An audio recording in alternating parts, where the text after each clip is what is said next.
जो नम्रतापूर्वक सहयोग में आना चाहें उन्हीं के लिए सहयोग है, अहंकारी लोगों के लिए सहयोग नहीं। इसलिए कृपया ये जान लीजिए कि जो लोग अहंकार पूर्ण यहाँ पर कुछ तमाशा देखने आए हों, उनके लिए बेहतर होगा कि वो कहीं जाकर और अच्छा तमाशा देखें।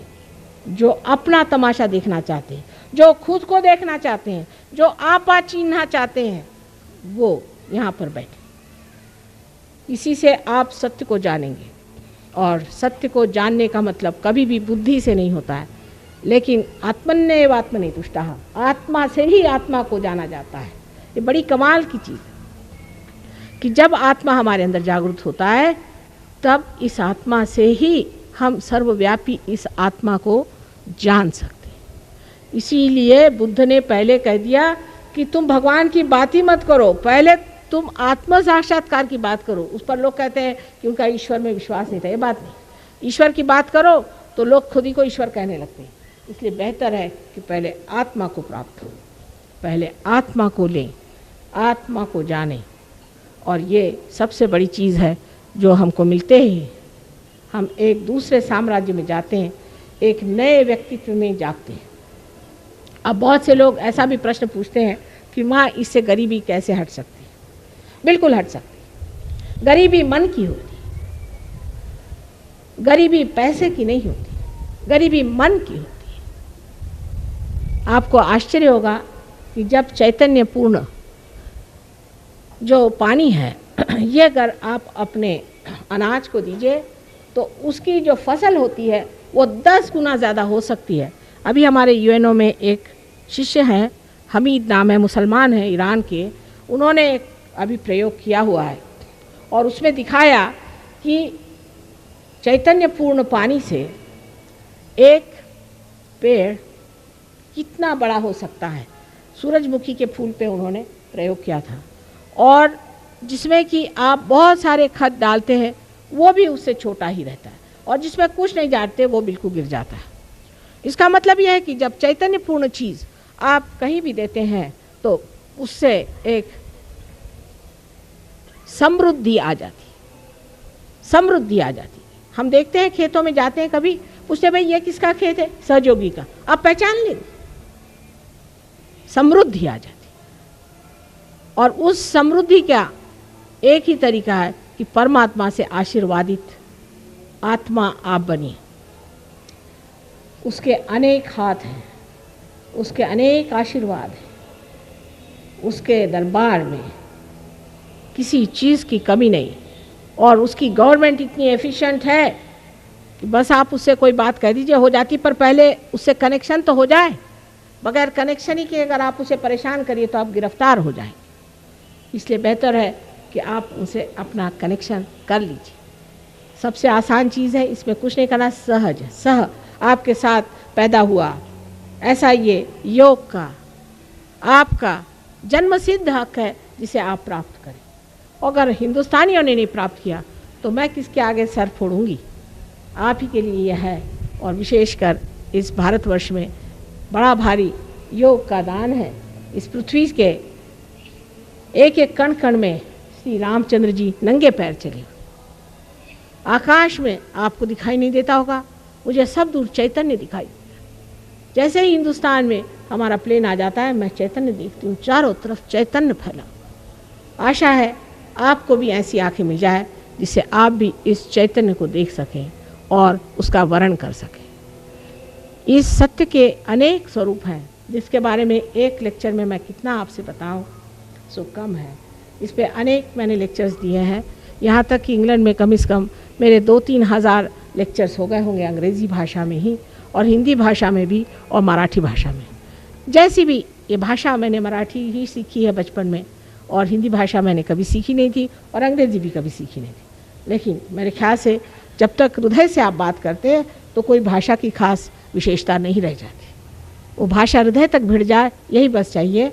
और आपके हृदय में आपके आत्मा की जागृति हो जाए, यही मैं चाहती हूँ। परमात्मा आप सबको सुमति दे।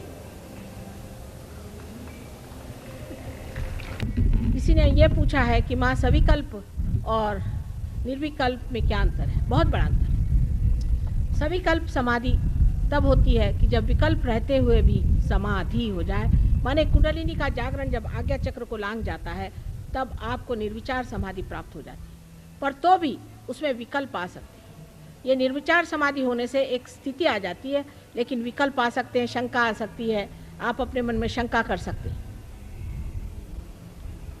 लेकिन निर्विकल्प स्थिति है, एक स्टेट है, एक स्थिति है, उसमें बुद्धि से कोई खेल नहीं, वो एक स्थिति है। उस स्थिति में जाने से आपको कोई भी शंका नहीं रह जाती, आप सबका शंका निरसन कर सकते हैं। इतना ही नहीं, आप सबको बता सकते हैं, क्योंकि आपको इसकी प्रचिति आ जाती है, आप इसके अंदर पूरे तरह से जम जाते हैं। ये निर्विकल्प है। और इधर उधर के भी बहुत सारे प्रश्न हैं। असल में कुछ लोगों ने कुछ इधर उधर का पढ़ लिया है, उसी को लेकर के वो प्रश्न करते हैं। पर एक साहब ने अच्छा प्रश्न पूछा है कि ध्यान कितनी देर के लिए करना चाहिए और उसको कितनी देर के लिए बैठना चाहिए। ऐसा कोई नियम नहीं है सहजों। आप जब पार हो जाते हैं तो आप ध्यान में ही रहते हैं, लेकिन उसकी सफाई के लिए एक शाम को 5 मिनट और सवेरे 5 मिनट आप अगर ध्यान करें तो बड़ा फ़ायदा हो जाता है। धीरे धीरे आप उसको समझ लेंगे कि इसमें अपना क्या दोष है, हम कहाँ फंसे हुए हैं, और उस चीज़ से आप बहुत लाभ उठा सकते हैं। लेकिन सबसे बड़ी बात यह है कि हमारे देश में भी मैं देखती हूँ कि महाराष्ट्र में इस पर बहुत ज़्यादा लोगों को रुचि है और इस ओर ध्यान है। वहीं अगर हम देखें कि और प्रांतों में इस ओर रुचि नहीं। इसका कारण यह है कि इस महाराष्ट्र में, जिसको कि महाराष्ट्र पता नहीं अनादिकाल से कहते हैं, अनेक साधु संतों ने बड़ी मेहनत की है। हम बचपन से जब भी हम स्कूल में पढ़ते थे मराठी भाषा, तो हम देखते थे कि साधु संतों की बातें और साधु संतों का ही लिखना, वही रात दिन पढ़ पढ़ के बच्चों के दिमाग में वही बात आ जाती। कोई इधर उधर की कहानी कविता, हालांकि अंग्रेज़ों का राज था, लेकिन हम लोग सब यही पढ़ते रहते।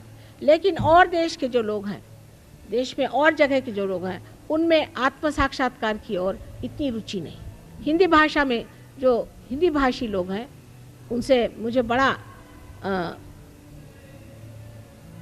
आश्चर्य होता है कभी कभी, जहाँ कबीरदास हो गए, नानक हो गए, ऐसे लोगों में इतनी उत्कंठा क्यों नहीं है। खासकर बिहार में, जहाँ पर कि बड़े बड़े महावीर बुद्ध सब हो गए, और वहाँ बिहार में कबीरदास जी ने जहाँ कुंडलिनी को सुरती कहा है, वहाँ वो तंबाकू को सुरती कहते हैं। तंबाकू को सुरती कहते हैं, कुंडलिनी को उन्होंने सुरती कहा है, वहाँ तंबाकू को सुरती कहते हैं।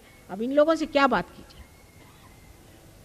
इस मामले में मैं कहूँगी कि महाराष्ट्र के लोगों को ज़्यादा जागरूक होना चाहिए और इस चीज़ को समझ लेना चाहिए कि सबसे अगुवाई आपको करनी हो, क्योंकि आपके लिए जितना योगदान दिया गया है किसी भी अपने प्रांतों में नहीं, और हो भी तो भी वो भुलाया गया।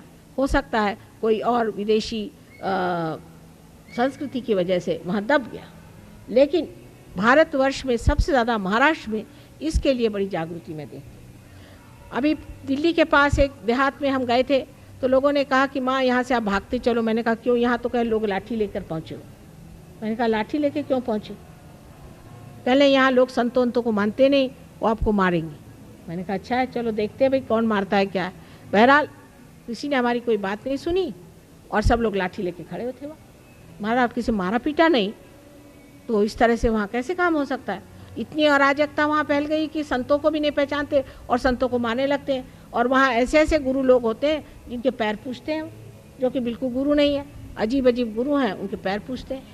यहाँ भी ये बहुत है, ये नहीं बात, लेकिन तो भी जानना चाहिए कि यहाँ एक सर्वसाधारण रात दिन संतों की वाणी सुन सुन करके लोगों के अंदर संतों के प्रति एक आदर, और इतना ही नहीं, उनके प्रति एक जान पहचान हो गई। वो जानते हैं कि संत कौन है, फ़कीर कौन है, असल कौन है। एक ये बड़ा भारी उपकार हमारे ऊपर संतों ने किया।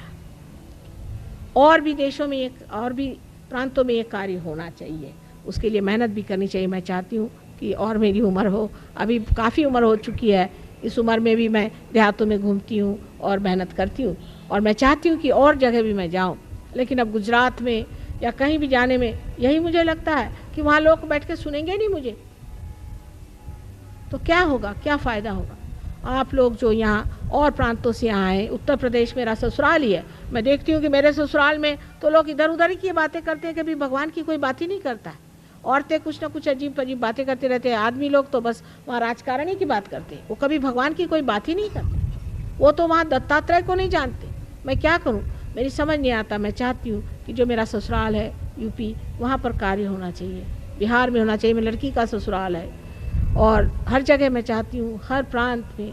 बंगाल में इतनी ज़्यादा काली विद्या है कि कुछ समझ में नहीं आता। तो किसी तरह से आप लोगों से यही विनती है कि आप लोग इसकी अगुवाई करें। जो लोग यहाँ दूसरे प्रांतों से आए हैं वो भी इसको समझ लें और इसको अपने प्रांतों में इसको बढ़ाएं और इसकी चर्चा करें, इसके बारे में बोलें।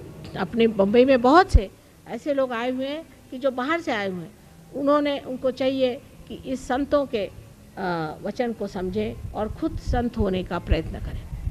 मैं बहुत चाहूँगी कि और लोगों से मेरा किसी तरह से कार्य चल पड़े।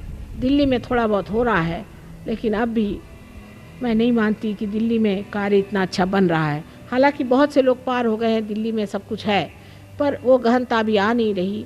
ये क्या बताऊं कैसा दोष है। कभी कभी लगता है हिंदी भाषा में न जाने कितना मैंने पढ़ा है, अमीर खुसरो से लेकर के सबको पढ़ा है, सारा भक्ति काल पढ़ डाला, और अब कभी कभी ऐसा लगता है क्या इनकी सारी वाणी बेकार जाएगी, ये सब बातें क्या झूठ हो जाएंगी, इनका सब क्या कहना बिल्कुल ही व्यर्थ जाएगा। इसलिए सब लोगों के लिए मेरा कहना है, चाहे वो हिंदी बोलने वाले हों, चाहे वो मराठी बोलने वाले हों, चाहे वो साउथ इंडियन, सब साउथ इंडिया में इतना रिचुअलिज्म है कि मैं आश्चर्य करती हूँ।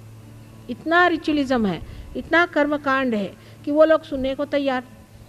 तो इसके बीच में आकर के जब आप लोग यहाँ आए हैं तो कम से कम इसको समझने की कोशिश करें कि हमें इन कर्म कांडों से कभी कुछ नहीं, अब कुछ मिलने की बात है तो मिलने का कार्य करना चाहिए।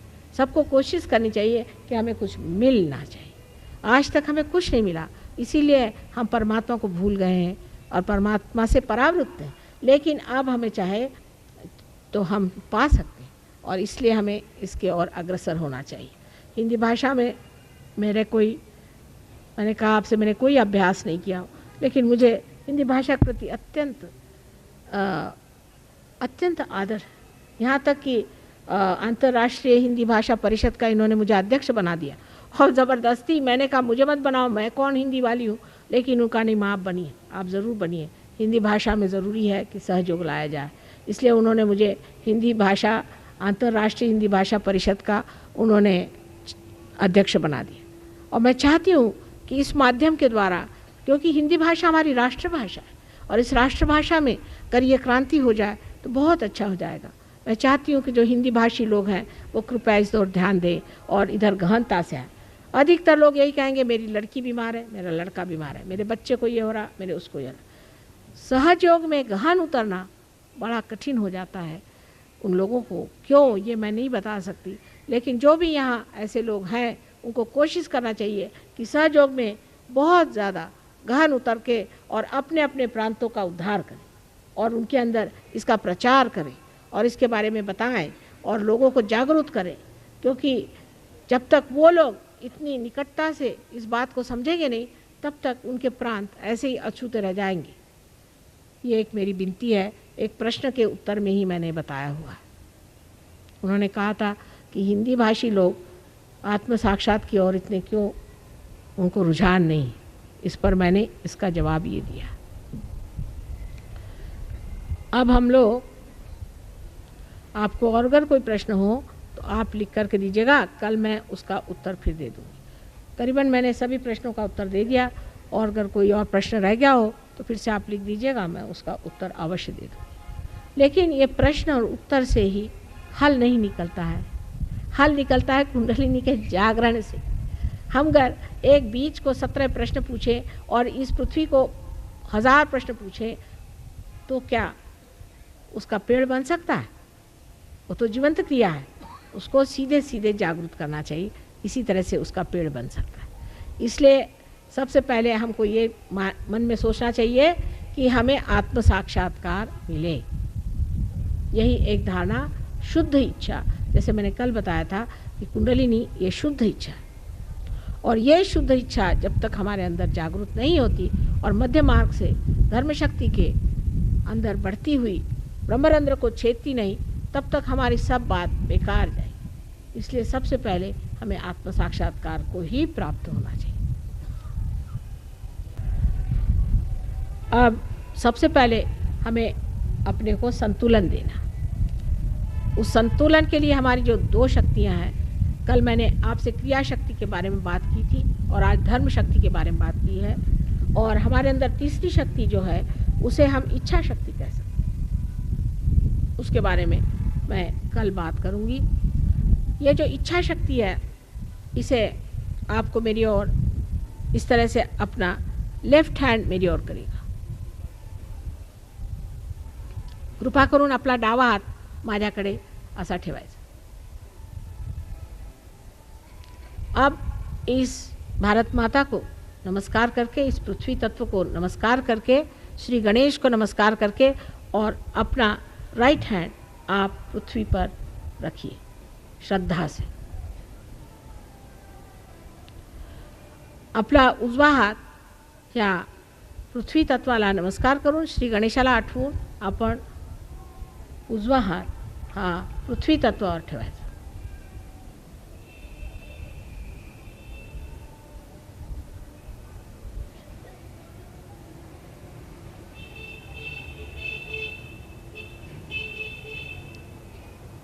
आता डोळे मिटून घ्या। कृपया आप आंखें बंद कर लीजिए, आंखें बंद कर लीजिए, आंखें न खोलिए। लेफ्ट हैंड हमारी तरफ और राइट हैंड ज़मीन पर। कृपया आंखें बंद कर लीजिए, चश्मे वगैरह उतार लीजिए, क्योंकि आँख इससे बेहतर हो जाती। सब लोग चश्मे भी उतार लें, टोपी उतार लें, क्योंकि ब्रह्मरंध्र का छेदने की बात है। टोपी उतार लें बस, और कोई खास करने की बात नहीं। जूते उते तो उतार ही लिए होंगे आप लोगों ने।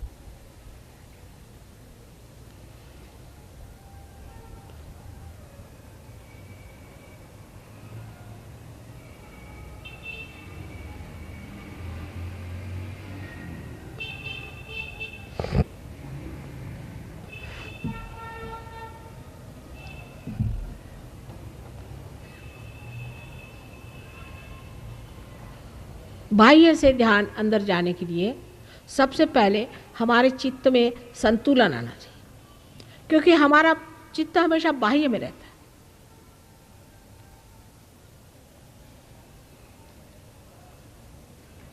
अब आँख खोल लीजिए, आता डोळे उघडून घ्या।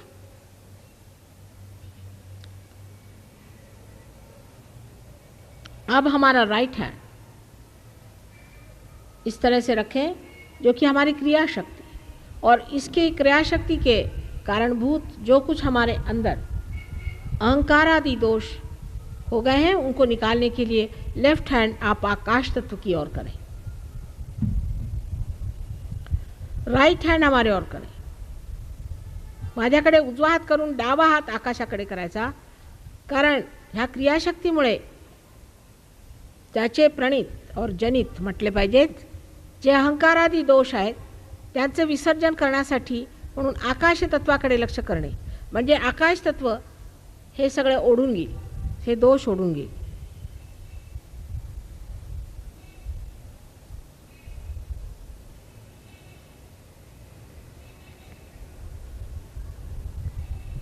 हात असा मागच्या बाजूला करा, फार वर उचलू नका, फार वर उचलू नका, असा मागच्या बाजूला घ्या।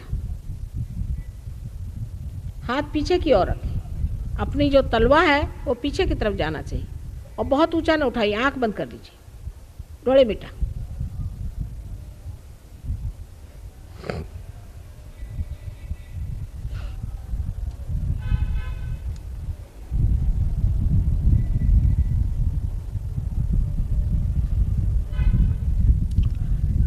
अब आँख खोलिए।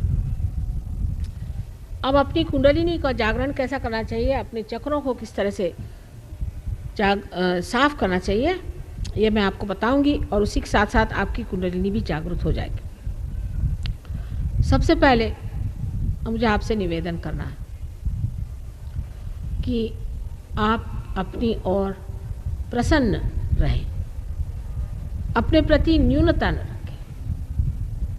ये ना सोचें कि मैंने इतने पाप किया। मैंने मेरे बातचीत में अगर कोई ऐसी बात हो कि जो आपकी समझ में आ गई हो। शायद हो सकता है कि आपसे कोई ऐसी गलती हो गई हो, लेकिन इसका मतलब ये नहीं कि आप उसको लेकर के और अपने को किसी तरह से दोषी समझें। इसलिए सर्वप्रथम अपने मन में ये विचार करें कि मैं दोषी नहीं, क्योंकि परमात्मा जो है वो क्षमा के सागर हैं, और उनके क्षमा के आगे मेरा दोष ही क्या हो सकता है। इस बात का आप हमारे ऊपर विश्वास रखें कि आप दोषी नहीं हैं।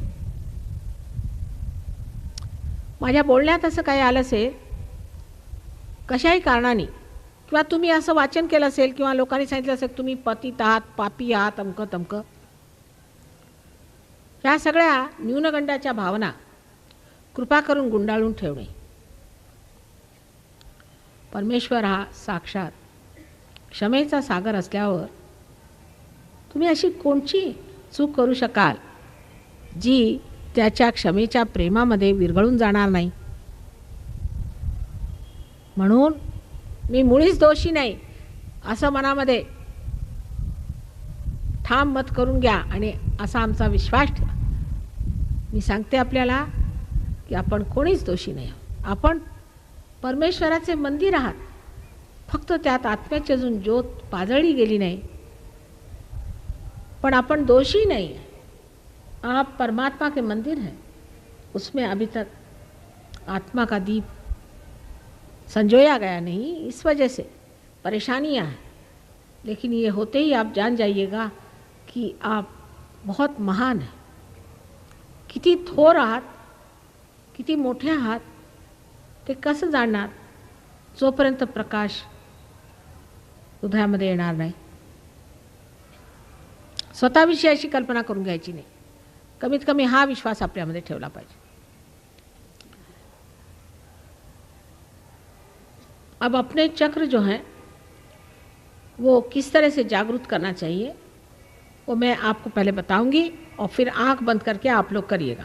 आधी आपली चक्र कशी स्वच्छ करायची मी आपल्याला सांगेन, आणि त्याच्यानंतर कुंडलिनी कशी जागृत करायची ती मी आपल्याला सांगेन। पण आपण सध्या माझं ऐकून घ्या, आणि नंतर मी डोळे मिटल्यावरती आपल्याला सांगितल्यावर की डोळे मिटा, त्यानंतर जे करायचं ते डोळे मिटून करायचं। सर्वप्रथम हृदयामध्ये आपला आत्मा आहे, म्हणून डावा हात माझ्याकडे करायचा, कारण ही इच्छाशक्ती आहे, आणि हृदयावरती आपला आत्मा आहे म्हणून हृदयावर हात ठेवावा लागेल। नंतर पोटाच्या डाव्या बाजूला सर्व काम डाव्या बाजूला आहे। डाव्या बाजूला गुरुतत्व आहे, पोटाच्या खालच्या बाजूला शुद्ध विद्या आहे, त्याच्यानंतर परत गुरुतत्वावर यायचं, हृदयावर यायचं, त्याच्यानंतर मान आणि खांदा ह्याच्यामध्ये जो कोन होतो त्या कोनामध्ये मागच्या बाजूला असा हात नेऊन मणक्यांकडे जरा जोर लावून असा हात धरायचा आणि मान अशी वळवून घ्यायची थोडीशी। हे चक्र सगळ्यांचं फार धरलेलं आहे, कृपा करून जरा धरा बरं। हे नसत्या न्यूनगंडानी येतात की माझं हे चुकलं, मला कसं रिअलायझेशन होईल, मी कसा आत्म साक्षात्कार प्राप्त होईल, मी इतका योग्य आहे वगैरे वगैरे या गोष्टी येतात। आता इकडे तोंड करून बघा, कालही फार त्रास होता याचा आणि आजही फार आहे। मी दारू पितो, सिगरेट पितो वगैरे वगैरे जे काही प्रकार आहेत ते सगळं विसरून जायचं।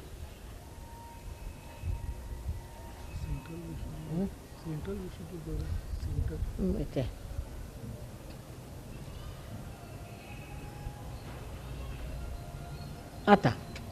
आता हे जे चक्र आहे आज्ञाचक्र, इथे असा आडवा हात धरायचा, दोन्हीकडे असं दाबून धरायचं। आणखी जे चक्र मागच्या बाजूला आज्ञाचक्राचा दुसरा हिस्सा आहे तिकडे असं वर मान करून असं धरायचं। त्यानंतर तळहाताला असं पूर्ण ताडून धरायचं आणि ताणलेला तळहात आपल्या बरोबर टाळूवर ठेवून दाबून साधा फिरवायचा। ते कसं करायचं ते मी सांगेन नंतर आपल्याला। आपको पहले अपने हृदय पे राइट हैंड रखना होगा, लेफ्ट हैंड हमारी तरफ। उसके बाद अपना राइट हैंड आपको पेट के लेफ्ट हैंड साइड में, सारा काम लेफ्ट हैंड साइड में हो रहा है। मैं अंग्रेज़ी में इसलिए कह रही हूँ, कभी कभी दाएं बाएं में लोगों को कभी कभी भ्रम हो जाता है, इसलिए लेफ्ट हैंड साइड में पेट के ऊपरी हिस्से में आपको अपना राइट हैंड रखना होगा। सब काम राइट हैंड से होगा, लेफ्ट हैंड हमारा तरफ। उसके बाद उसके नीचे के हिस्से में यहाँ पर शुद्ध विद्या का स्थान है। फिर से ऊपर ये गुरु का स्थान है, ये आत्मा का स्थान है। उसके बाद ये श्री कृष्ण का स्थान है, जहाँ आप इस तरह से पकड़ेंगे कि ये जो चक्र है ये छूट जाएगा। अब इसमें आप देख लीजिए की कंधा और गर्दन। आता इकडे बघा, ह्या ठिकाणी आपण आत्म्यावरनं वर आलो इथे, तर मान आणि खांदा ह्या ठिकाणी जो कोण होतो तिथे असा हात धरायचा। इथे पुष्कळदा मिस्टेक्स करतात, म्हणून मी परत मराठीत सांगते। अब इस जगह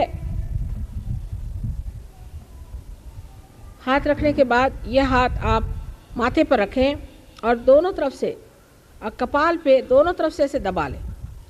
उसके बाद यह हाथ सर के पीछे के हिस्से में रखें और सर को पीछे फेंक के पकड़ लें इसे। उसके बाद अपने हाथ को इस तरह से तान करके इसका जो तलवा है उसे अपने तालु स्थान पे बराबर रख के दबा करके 7 बार घुमाएं। अब आप लोग एक हाथ मेरी ओर करें, ध्यानपूर्वक करें, सब कार्य ध्यानपूर्वक होना चाहिए। यह हाथ मेरी ओर करें और आप राइट हँड से आपको काम करना है। डावा हात माझ्याकडे करायचा आणि उजव्या हाताने सर्व काम करायचं आहे। सगळं काम डावीकडे होणार, सारा काम लेफ्ट साइड में होने का है।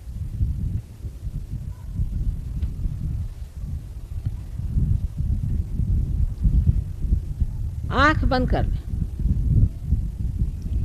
आंख बंद करके अपना राइट हैंड हार्ट पे रखें, डोळे मिटून घ्यावे आणि आपला राइट हँड हृदयावर ठेवायचा। शुद्धी जरा, शुद्धी हां, शुद्धी फार पकडते इकडे ह्या साईडला, फार जोरात। अब यहाँ पर हाथ रख के आप एक मुझसे सवाल पूछिए, जैसे कि एक कंप्यूटर नहीं होता है, उसी तरह का ये बड़ा मूलभूत फंडामेंटल क्वेश्चन है, प्रश्न है। पूछे, क्या माँ मैं आत्मा हूँ? मैं आत्मा हूँ?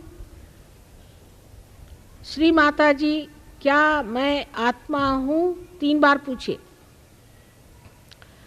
एक फार मूलभूत प्रश्न विचारायचा, या हृदयावर हात ठेवून, श्री माताजी मी आत्मा आहे का? 3दा प्रश्न विचारा हृदयापासून।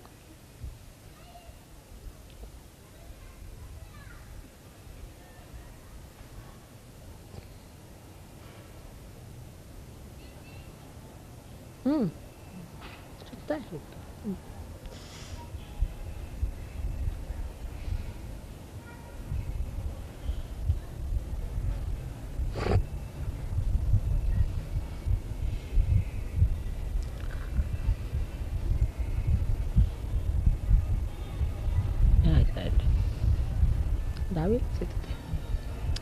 अच्छा, अब इस प्रश्न के साथ ही साथ दूसरा प्रश्न भी खड़ा होता है कि अगर आप आत्मा हैं तो आप अपने गुरु भी हैं, इसलिए दूसरा प्रश्न आपको पूछना है। लेकिन आप अपना हाथ जो राइट हैंड है उसे अपने पेट के लेफ्ट हैंड साइड में ऊपर के हिस्से में दबाकर पकड़िए, माने उंगलियां दबाइए। आता ह्याच्याबरोबर दुसरा प्रश्न पर्याप्त आहे, म्हणजे काय की जर आपण आपले आत्मा आहात, जर आपण आत्मा आहात तर मग आपण आपले गुरु सुद्धा आहात। तेव्हा दुसरा प्रश्न असा विचारायचा, पोटाच्या डाव्या बाजूला वरच्या बाजूला आपला उजवा हात त्याची बोटं दाबून असा प्रश्न विचारायचा, श्री माताजी मी माझा गुरु आहे का? सो सवाल पूछिए, श्री माताजी मैं स्वयं का गुरु हूँ क्या? 3 बार पूछे, 3दा विचारा।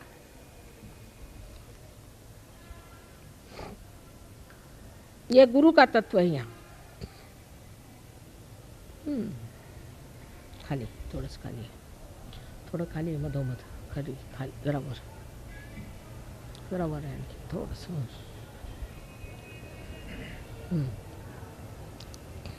अब ये प्रश्न पूछने के बाद अपना राइट हैंड पेट के नीचे के हिस्से में दबाकर पकड़िए।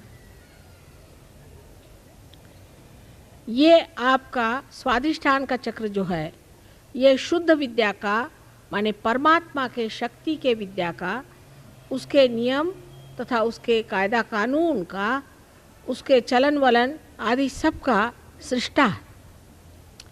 इसलिए यहाँ पर आपको शुद्ध विद्या मिलती है। लेकिन मैं आपकी स्वतंत्रता का मान करके कहती हूँ कि आपको खुद कहना होगा कि माँ हमें आप शुद्ध विद्या दीजिए, मैं ज़बरदस्ती नहीं कर सकती। इथे शुद्ध विद्येचं स्थान आहे। स्वाधिष्ठानात शुद्ध विद्या ही सर्व परमेश्वराच्या कार्याला आणि त्याच्या सर्व नियमांना पूर्णपणे करत असते। पण ह्या ठिकाणी मी आपली स्वतंत्रता मान्य करते आणि म्हणून आपणाला स्वतः म्हटलं पाहिजे आपण की माताजी, श्री माताजी, मला शुद्ध विद्या कृपा करून द्यावी, कारण मी जबरदस्ती करू शकत नाही। 6 दामणा, या चक्राला 6 पाकळ्या आहेत, इसमें 6 सब प्लेक्सेस हैं, 6 इसमें कलियां हैं। इसलिए 6 बार कहिए कि श्री माताजी मुझे शुद्ध विद्या दीजिए। ये कहते ही कुंडलिनी का जागरण हो जाएगा।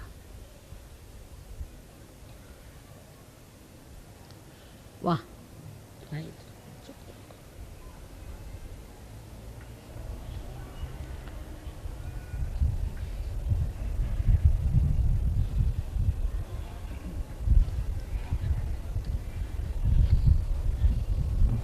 जो कुछ भी आसुरी व्यवस्था है, जो श्री कृष्ण ने 15 और 16वें अध्याय में खासकर वर्णित किए कि आसुरी विद्या जो है वो इस तरह से सारे संसार को छा जाएगी, वही कलयुग में आज छाई हुई है।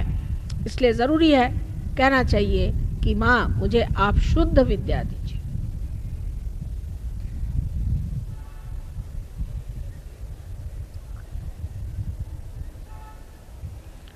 अब अपना राइट हैंड पेट के ऊपर के हिस्से में जहाँ पे गुरु तत्व है, लेफ्ट हैंड साइड में रखिए और दोनों उंगलियों को दबा करके पूर्ण आत्मविश्वास के साथ आपको कहना होगा कि माँ मैं स्वयं का गुरु हूँ, तभी कुंडलिनी का ऊपर चढ़ने का मार्ग सुगम हो सकता है।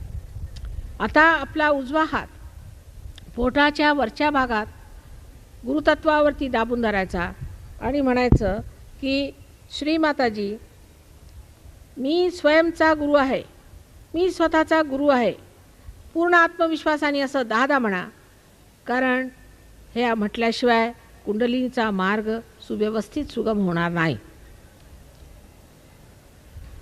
10दा म्हणा, 10 मर्तबा कहिए, क्योंकि 10 गुरु के तत्व है। आज ही मैंने आपसे बताया, धर्म के तत्व 10 है।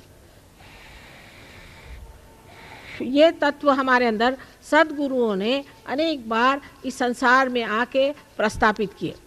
उनमें राजा जनक हैं, आदिनाथ हैं। राजा जनक के बाद वही नानक साहब हुए, वही मोहम्मद साहब हुए और वही हमारे शिरडी के साईनाथ हुए। जो दत्तात्रेय का अवतरण है वो ये है। इसलिए इस जगह आपको कहना है कि माँ मैं स्वयं का गुरु हूँ, ये 10 बार कहिए। सर्व सद्गुरूंना नतमस्तक होऊन असं 10दा म्हणायचं, माताजी मी स्वयंचा गुरु आहे।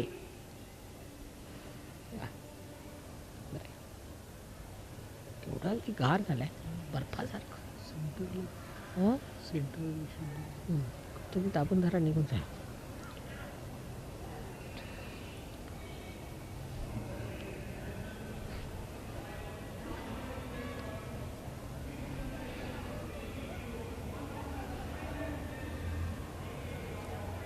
सेंटर हार्ट लाइन रहा है, सेंटर हार्ट लग रहा।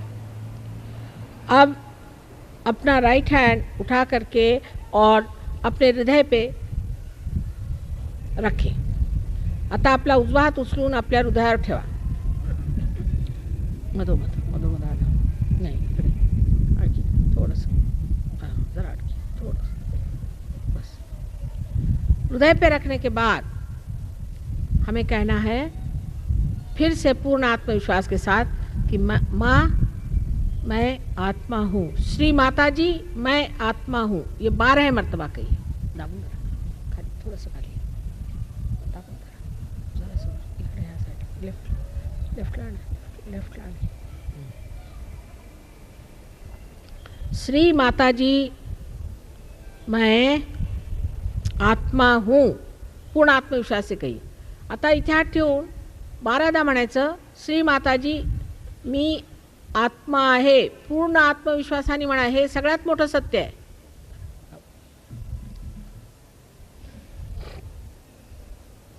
काय व्हायब्रेशन संबंध चमकून राहिलाय कशा बघ. जोर फार आहे, हां जोर फार आहे. हां चैतन्याच्या राशी असते.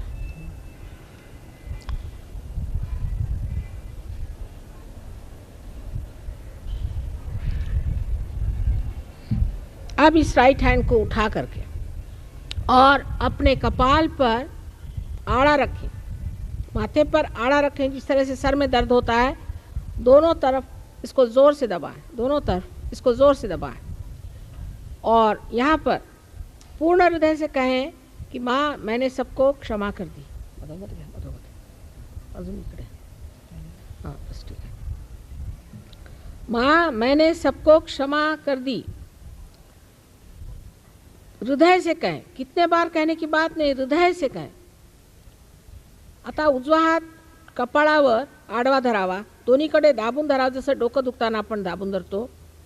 आणि पूर्ण हृदयाने म्हणायचं श्री माताजी मी सर्वांची क्षमा केली. आणि असं म्हणताना हृदयापासून म्हटलं पाहिजे, कितीदा म्हटलं पाहिजे ते असं नाही, दाबून धरायचं.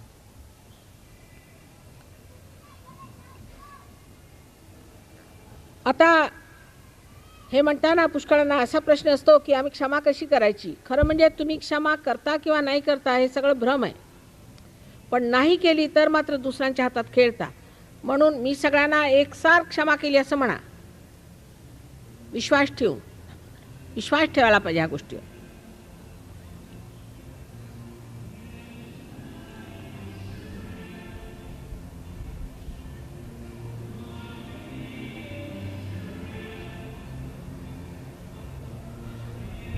आता हा उजवा हात मागच्या बाजूला आपल्या डोक्याला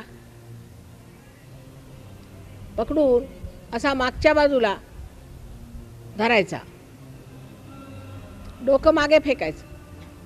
ये राइट हैंड अपने सर के पीछे के हिस्से में ले जाकर उसे दबाकर पकड़े और सर को पीछे फेंक दीजिए. इस जगह अपने संतोष के लिए एक बार हृदय से कहे परमात्मा से कि अगर मेरे से कोई गलती हो गई हो आपकी शान में तो उसे आप क्षमा कर दें.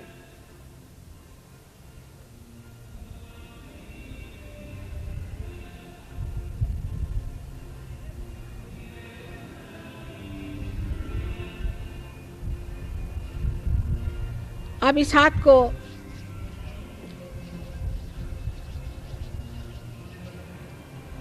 पूरी तरह से तान करके और अपने सर पे रखें. लेफ्ट हैंड हमारे तरफ रखें और बराबर तालू पर रख के और उसे ज़ोर से 7 मरतबा घुमाएं, ज़ोर से घुमाएं.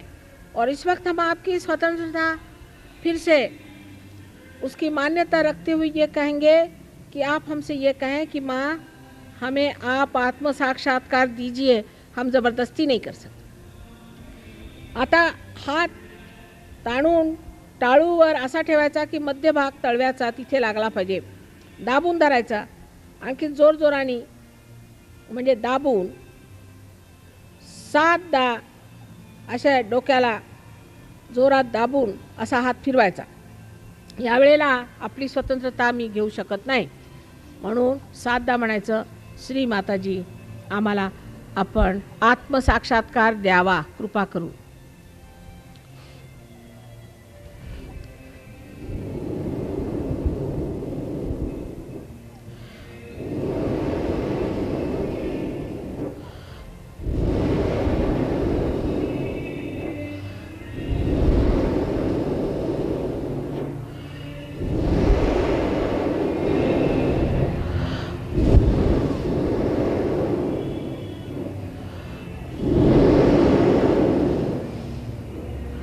आता हा हात हळूच खाली ठेवायचा. हळूहळू डोळे उघडायचे. माझ्याकडे बघायचं न विचार करताना. धीरे से राइट हैंड नीचे ले आए, लेफ्ट हैंड भी ऐसा रखें, मेरी ओर देखें, विचार न करते हुए. आता राहू काय झालं त्याला सगळं बघतायत ना. राहू द्या, काढून घ्या.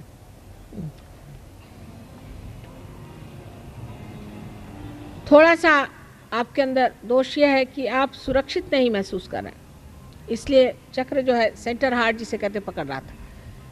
तर तुमच्यामध्ये एकच दोष दिसतो की तुम्ही अजून सुरक्षित नाही असं तुम्हाला वाटतंय. तेव्हा परमात्माच्या साम्राज्यात आपण फार जास्त रक्षित असतो. त्याच्यापेक्षा आपली रक्षा करणारा कोणीही नाही असं लक्षात घेऊन माझ्याकडे निर्विचार होऊन बघा.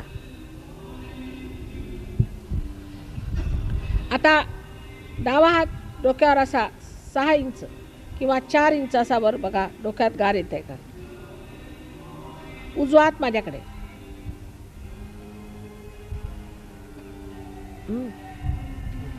आता डावा हात माझ्याकडे आणि उजवा हात असा करून बघा.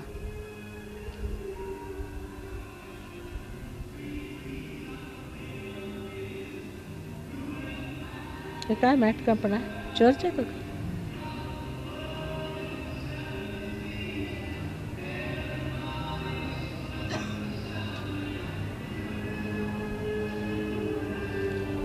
आता परत डावा हात ठेवा बघा. लेफ्ट हैंड से देखिए आ रहा है ठंडा. चित्त यहाँ रखे तालू पर, सर जरा झुका ले. असल में हवा भी इतनी चल रही है पर तो भी आपको लगेगा कि कोई ठंडक सी आ रही है. अब दोनों हाथ मेरी ओर करें. देखिए हाथ में कोई ठंडक आ रही है.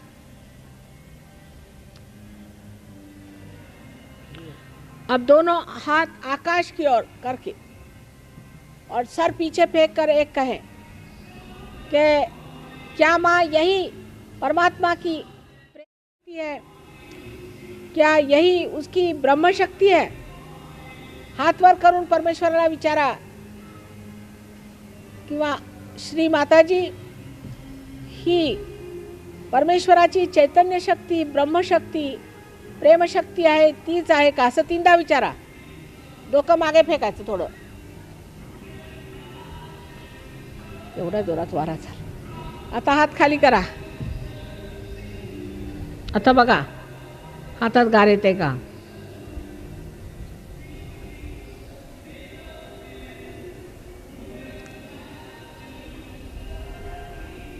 येते गार.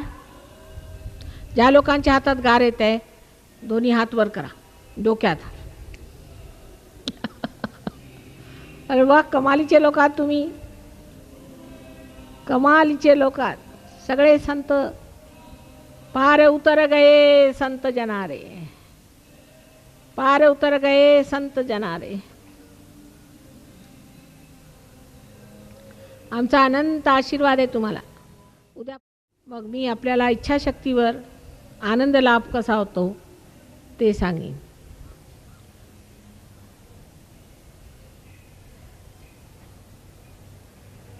आता शांत होऊन आपल्या आपल्या घरीच गेलं पाहिजे. गडबड करायची नाही. आज माझ्या मते दर्शन वगैरे काय घेऊ नका. उद्या घ्या दर्शन. आज शांतपणे घरी जा. शांतपणे घरी जा.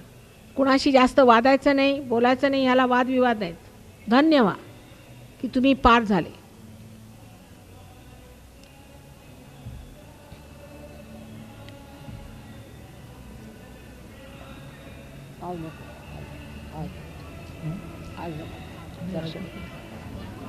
आज दर्शन वगैरे घेऊ नका आणि